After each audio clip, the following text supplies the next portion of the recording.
A gente veio do Uruguai para o Brasil em 74 e veio direto para São Paulo.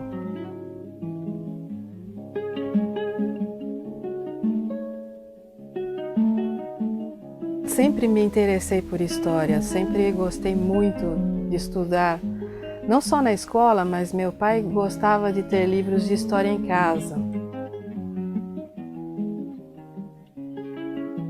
A minha vida no início não estava prevista para ter instrução superior, porque meus pais eram operários, a gente veio para o Brasil sem qualquer lastro financeiro.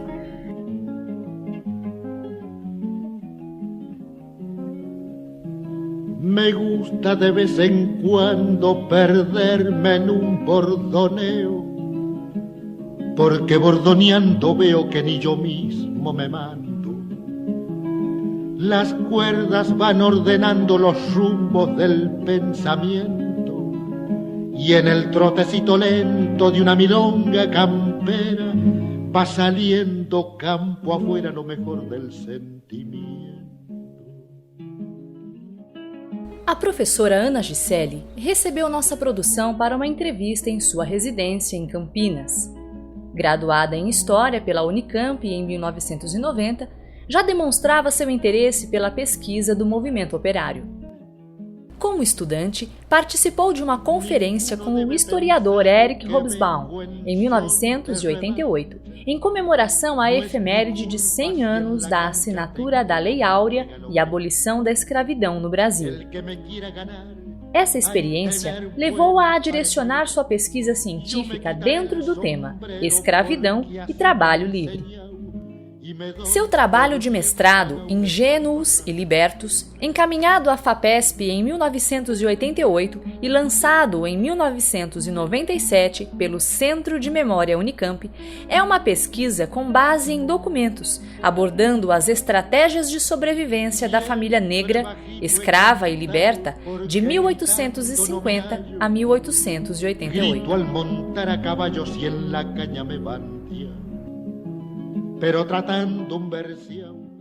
Durante sua graduação, conheceu o estudante de Direito e militante anarquista Eduardo Ramos Dezena, com quem casou-se. Foi esta união que lhe possibilitou a ampliação de sua vivência política, passando a frequentar o Centro de Cultura Social de São Paulo, uma entidade anarquista fundada por Edgar Lowenroth. Desta união, nasceu também a sua única filha, Débora Garcia. Em 2012, reúne textos e cria um blog com formato eclético e menos acadêmico, onde recomenda leituras, músicas e filmes, divulgando seus textos de pesquisa e leituras literárias. Um ano depois, em 2013, após um levantamento entre vestibulandos sobre dúvidas mais frequentes sobre história, começa a gravar vídeos de curta duração, com a finalidade de responder a perguntas pontuais e postar no YouTube. O resultado foi a imensa lista de pedidos sobre os mais variados temas de história. Nasce o Cantinho da História, um canal de vídeo muito bem elaborado. Que el canto es la abierta herida de un sentimiento sagrado.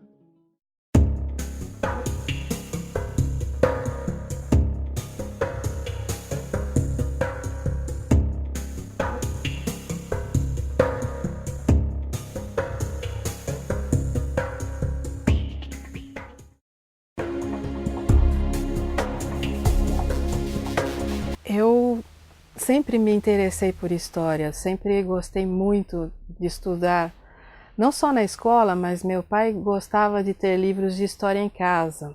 A gente veio do Uruguai para o Brasil em 74 e veio direto para São Paulo. A minha vida no início não estava prevista para ter instrução superior, porque meus pais eram operários, a gente veio para o Brasil sem qualquer lastro financeiro. Então, quando eu terminei o ginásio, na época, eu fui fazer um colegial de escola de comércio, eu me formei secretária. Até o momento em que eu percebi que aquela não era a minha vida e resolvi estudar. Fui procurar um cursinho, porque escola de comércio eu nunca tinha visto física nem química, só conhecia matemática financeira. Fiz o objetivo, que na época era considerado aquele que eu podia pagar e que era o menos pior. Tentei a Unicamp e tentei só a Unicamp e entrei, porque era o primeiro ano do novo vestibular e ainda não havia critérios de correção. Então, eu era extremamente deficitária em termos de conhecimento geral, mas passei no vestibular, entrei na Unicamp, logo depois já entrei nesse serviço de apoio ao estudante, recebi um pacote que era um meio salário mínimo por mês, 30 vales refeição no bandejão e 50 passes de ônibus. E trabalhava 20 horas semanais onde eles me mandassem. Trabalhei em biblioteca e comecei. Uma vez na Unicamp eu vivia na biblioteca, comecei a estudar para suprir as deficiências, passei os primeiros 3 anos estudando direto. E num primeiro momento a minha ideia era ser professora da rede, porque eu nem sabia que existiam historiadores. Para mim o livro de história era aquele livro didático, eu nunca havia tido acesso. Quando eu lia pela primeira vez o Legoff, ou quando eu li o Thompson, então, que foi aquela coisa de que se fez a luz, aí eu pensei, olha, eu quero fazer isso, né? Eu quero trabalhar com um documento. Quando o professor Amaral Lapa pela primeira vez levou a gente a um arquivo e mostrou um documento do século XIX e ensinou a gente a ler, ele está em um português diferente, a grafia é totalmente diferente, é tudo manuscrito, então não basta saber ler, tem que decifrar a letra. E processos judiciais, principalmente, nós tínhamos alguns solicitadores, alguns advogados aqui de Campinas que eram um horror. Esse aprendizado de arquivo é que me deu a noção de que, olha, é com isso que eu quero trabalhar, é com isso que... Existem pessoas por trás desses documentos, existem histórias que precisam ser contadas, existem concepções de mundo e de vida que ficaram fechadas nessa caixa, nesse arquivo, e que se a gente não abrir, ninguém vai abrir.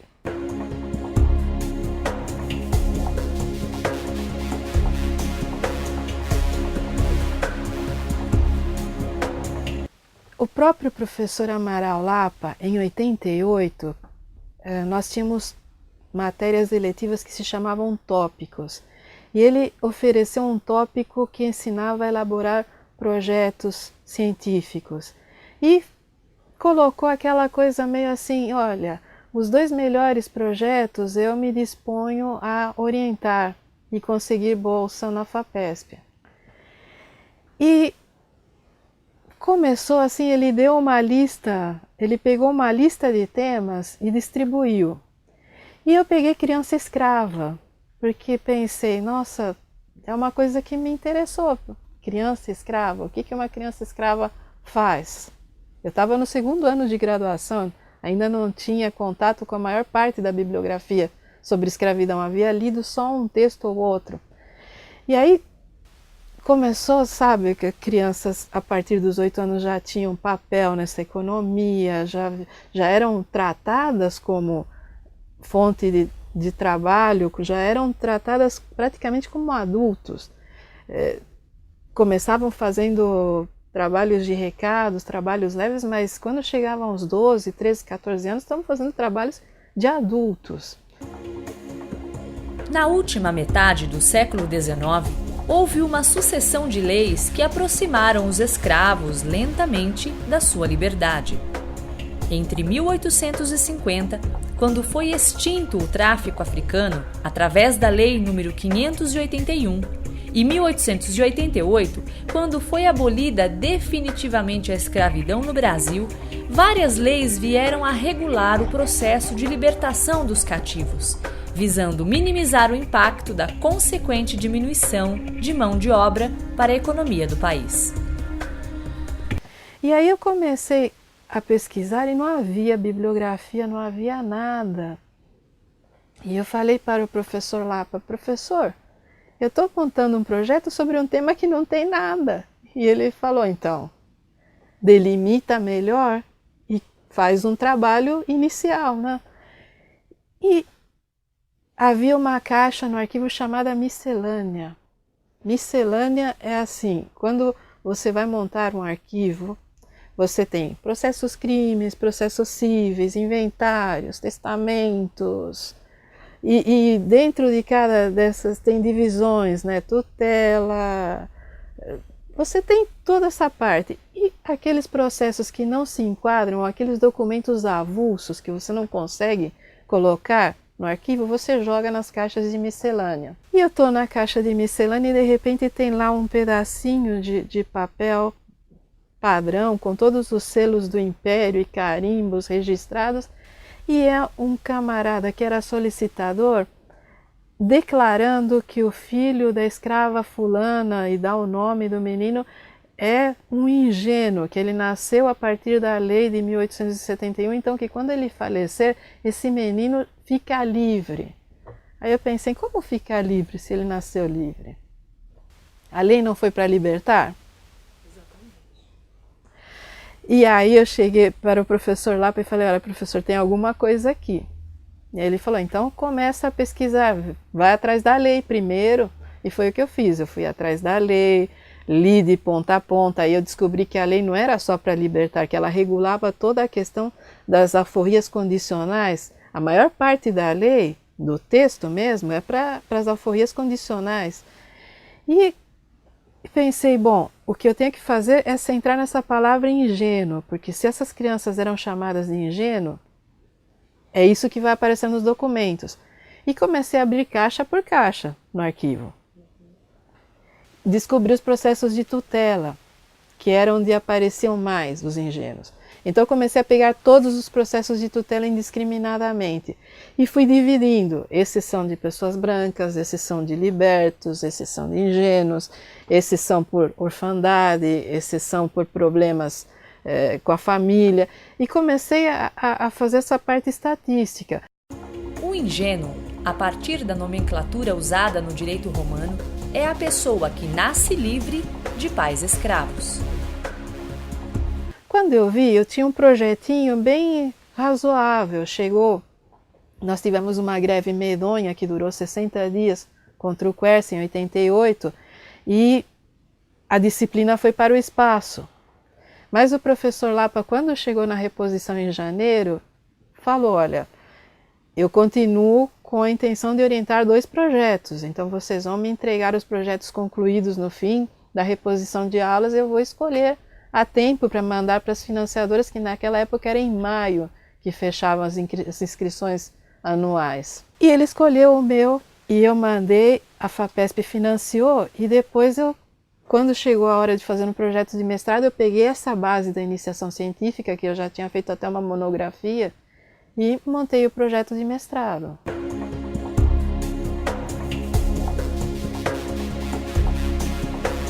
Porque foi até onde eu encontrei escrito na lei que a criança era filha de escravos ou de libertos, ou que ela era ingênua. A partir de 95, as crianças já não são mais identificáveis tão facilmente.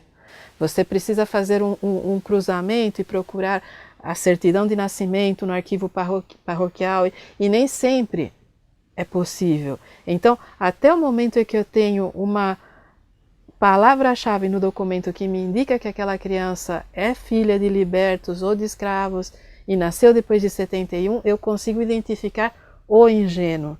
Depois, com a República, quando muda a nomenclatura, essas crianças se perdem no meio de um monte de outras crianças que passam a ser tuteladas, porque aí a gente teve a febre amarela aqui em Campinas e tem muito filho de imigrante que ficou órfão também, e a tutela passa a ser um mecanismo de exploração de crianças que se volta para o pobre e não apenas para o negro.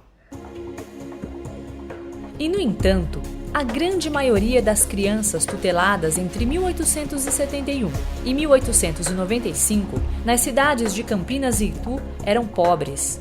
E não apenas pobres, mas sim paupérrimas.